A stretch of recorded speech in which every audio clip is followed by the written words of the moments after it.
Hi, everybody. Good afternoon. Welcome to the Digital Weather Desk, powered by Century Next Bank. What's next for you? Visit cnext.bank for more. Happy Tuesday. The forecast continues to be kind of twisted and turned and pulled in all different directions with the storms that are expected to develop across the area later today. Before we get there, I wanted to show some of the viewer photos that have been uploaded via the Digital Weather Desk app, which is available for Android and Apple users. John sent this one from Eagle Lake, just north of Vicksburg, and Arlene sent this one of sunrise near Darnell over the last couple of days. So again, you can upload those via the app, and that becomes very important, obviously, as storms and stuff like that move through the area. Let's hold our nose and look at what we're dealing with Hurricane Melissa. And again, this is not a storm that's going to impact our area. It's not going to impact the United States, but it is a historical storm that has made landfall earlier this or late morning across the southern coastline of Jamaica. At last check, was the third strongest storm in terms of minimum central pressure in the Atlantic Basin. So in terms of lowest barometric pressure in terms of Atlantic Basin storms, this is now tied for third strongest ever in the basin. And maximum sustained winds, I believe at landfall, were estimated in the 185 mile an hour range. That barometric pressure was down to 892 millibars. So again, you think about standard atmospheric pressure, which is 1014. And then when you get a vigorous area of low pressure, a really strong mid-latitude tropical system that moves through, or a mid-latitude system that moves through, you're talking about 990-something millibars, 998, 996. Those are really strong systems. This is in the 800s, the 890s to be exact. So again, just an very unfortunate situation and a catastrophic situation that is unfolding across the island of Jamaica. Eastern Cuba is going to see this storm along with the Bahamas. Obviously, land interaction and wind shear and things of that nature should start to weaken the storm. But it is very much, like I've been saying over the last few days, an unfolding humanitarian crisis across the Caribbean. Here closer to home as we jump into our forecast, and we do have a lot to cover, and I know you've been kind of pelted with information this morning in terms of an increasing severe weather threat, the wind advisory that's just been issued as well. May and American Scarby on YouTube, thanks so much for hopping in. I'm glad you guys are enjoying the app. Make sure that those alerts are programmed and ready to go for later today. We have seen at least some clearing of the sun as I look out the window at my house, and still not seeing a whole lot of consistent sunshine, but sunshine is not necessarily a welcome thing. That will help warm up the atmosphere and destabilize things ahead of the advancing cold front later on today. Already starting to see some showers. You take a look at the radar made possible by Brown's Roofing, brownsroofingla.com, and it shows the scattered activity that continues across southern Arkansas. Most of this rain, with the occasional rumbles of thunder, is just bringing general showers across portions of southern Arkansas. Obviously, some slick spots on the roadways, so exercise caution there. But generally speaking, most of southern Arkansas probably dealing with a very limited severe weather threat. I don't really envision an environment that can destabilize and really support severe weather potential today. That may not be the case a little bit farther southward, closer to the state line. Folks in Columbia County and Union County, maybe even as far as southeast as Ashley County, could maybe support a stronger storm later today. It really just depends on how warm and humid the air can get in the short term. Right now, we're in the 50s across southern Arkansas, and 50s are really not going to spell much of a severe weather threat. But as you move farther southward, we are seeing some clearing and some sunshine. A lot of areas are peaking back into the low into the 70s, especially in the southwestern parishes, Wynn and Grant parishes, and over into Natchitoches Parish, which is just outside of our area. A lot of those spots are returning to the low 70s. So that sets the stage. Those are also the areas that have the greatest severe weather threat as we go into the evening or afternoon hours today. So obviously, they are kind of aligning with the best severe weather ingredients, as I mentioned in that post about a half hour ago. Dew points are also on the climb as well.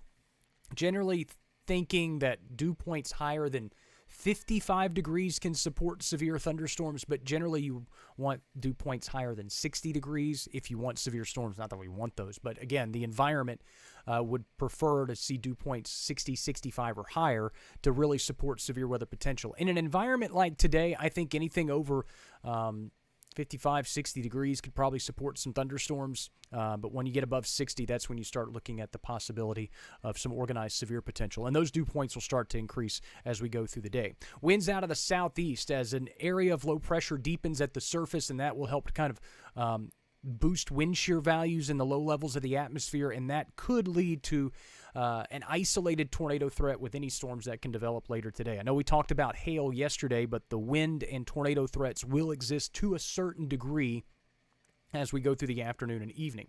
Futurecast shows the wind gusts, and beyond the front tonight, it will be a breezy overnight and early morning tomorrow. I would expect sustained winds in the 20-mile-an-hour range, 15 to 20-mile-an-hour range, and that's what the forecast calls for. As we go into the afternoon tomorrow, I would not be surprised to see some 40 and 45-mile-an-hour wind gusts. I know Futurecast is advertising some 30-plus mile-an-hour wind gusts, which I think is very attainable, but I wouldn't be surprised to see some 40 or 42-mile-an-hour wind gusts by the end of the day. And so with that, and those winds should die down as we go into the day on Thursday, although they could still be a smidge breezy at times. So with that, a wind advisory has been issued area-wide, basically telling you it's going to be very breezy over the next couple of days, and those higher gusts obviously could bring some tree limbs down, even non-severe wind gusts, 40, 45 mile an hour range. If you have a tree that's weak and it's looking for a reason to fall, those 40 and 45 mile an hour wind gusts can sometimes do the trick. So something to keep in mind as we go into the day tomorrow. All right, look at Futurecast showing the shower and storm potential this afternoon. Expect the better potential for organized storms, again, in the western counties and parishes by early to mid-afternoon, spreading eastward by late afternoon and early evening. Although there are some questions as to how organized these storms can remain once we get into the early parts of the evening. I think there's a potential for these storms to kind of spread out in coverage a little bit, and there's not a lot of ingredients for these storms to work with. So the initial storms, they'll have that environment and all the ingredients to kind of gobble up. But as we get more thunderstorms developing across the area later in the day, and they all start fighting for the same ingredients, they may all start to kind of, for lack of a better term, choke each other's airflow off and kind of weaken each other altogether. So that would be a positive. The rain, not necessarily a big concern because most of these storms should be fairly fast moving. That is a very, very good suggestion. Secure your Halloween decorations. My wife made mention of that earlier. If you have a carport today, I would suggest using it, or a garage, because hail is a possibility with some of these thunderstorms. And then note, as we go into the day on Wednesday, the wraparound cloud cover and moisture could be very, very annoying. So again, keep in mind, Wednesday, windy, a lot of wraparound low clouds that can make it kind of gloomy outside, and patchy drizzle and light rain could be had, especially across southern Arkansas and western Mississippi, right along the Mississippi Valley as we go through the day on Wednesday. So drizzle, wind, clouds, cooler temperatures. That is chilly/gumbo weather if I've ever heard of it. So fire up those pots. We'll look for the cloud cover to thin out gradually late Wednesday night and Thursday morning, but I would expect the clouds to hang around through much of the day tomorrow, and they may be slow to move out on Thursday. So, again, keep an eye on that. All right, here's a look at the severe weather threats as we go into the afternoon hours today. Again, the slight risk level 2, if you saw the update from me about an hour ago or a half hour ago, we do have a slight risk level 2 that's been bumped up across our southwestern parishes, mainly across portions of Bienville, Jackson, Wynn, and Grant parishes. Marginal risk continues from far southern Arkansas through the vast majority of our northern Louisiana parishes. Again, the main concerns are isolated severe hazards. And I know you look at these storm threats and it says low, low, low, and low, 4 lows. And I know you're looking at those going, okay, well, we're probably not going to see severe weather. Well, first off, low is as low as I can go without saying no. And the other flip side of this is a lot of these severe weather threats are non-zero severe weather threats. So I would think that with these storms as they develop this afternoon, they will probably be supercellular in nature. They'll probably be pretty low top because there's not a lot of moisture to work with. So we'll probably see these storms line up pretty quickly as they develop, and then the strongest, most organized of those storms could produce some isolated damaging wind gusts. The tornado threat is low, but it is not zero. In fact, it's probably a little bit higher than that across our southwestern parishes. Some sporadic large hail. Obviously, there's some colder air aloft, so hail formation is a possibility. But the heavy rain threat is not a big concern in the short term, simply because these storms should be moving relatively quickly. This is a pretty brief window of opportunity for strong to severe thunderstorms. So keep an eye out. Download the Digital Weather Desk app. It's available, again, for Apple and Android users, and it is available now. So go download it. And you have to search on the Android. If you're searching it, search the Digital Weather Desk. Search Digital Weather Desk. It may not pop up. The possible arrival times, and as I said in the post earlier, this is about as specific as I would like to be. Early afternoon. There's already showers and storms ongoing across southern Arkansas. And again, this is talking about just general arrival of rain and thunderstorms. There will be some areas that don't see much of a severe weather threat that are highlighted here, but you're probably still going to see at least the potential for some showers and storms. Hope this all makes sense. But again, early afternoon for the areas in green, late afternoon, early evening, possibly for the areas in yellow, and then for folks along the Mississippi Valley, it will be this evening, maybe even into the nighttime hours, 8, 9 p.m. before the storms wrap up in your area. So that's how things shake out for right now. Obviously, if things change as we go into the afternoon, I'll be here to let you know about it. Mid-70s for highs today along the I-20 corridor. In southern Arkansas, you don't have a prayer of getting to 75 degrees.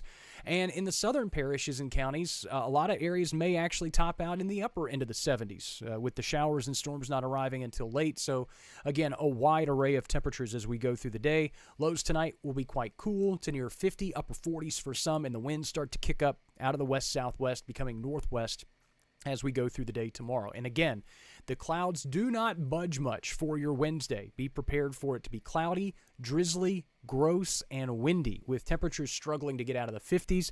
The 7-day forecast, of course, made possible by 3B Hardware. This 7-day forecast and all of your forecast information updated in the app about an hour and a half ago. So if you haven't checked the forecast lately and you need to take a look at some of the changes, be sure to check that out. Mid to upper 60s for highs really through the rest of the week and through the upcoming weekend. I don't think we see the 70-degree mark until the early parts of next week. Morning lows consistently in the 40s. Could see a weak front Saturday. Rain chances look pretty slim, and behind the front, it doesn't really bring us any cooler temperatures. It just kind of keeps us where we are.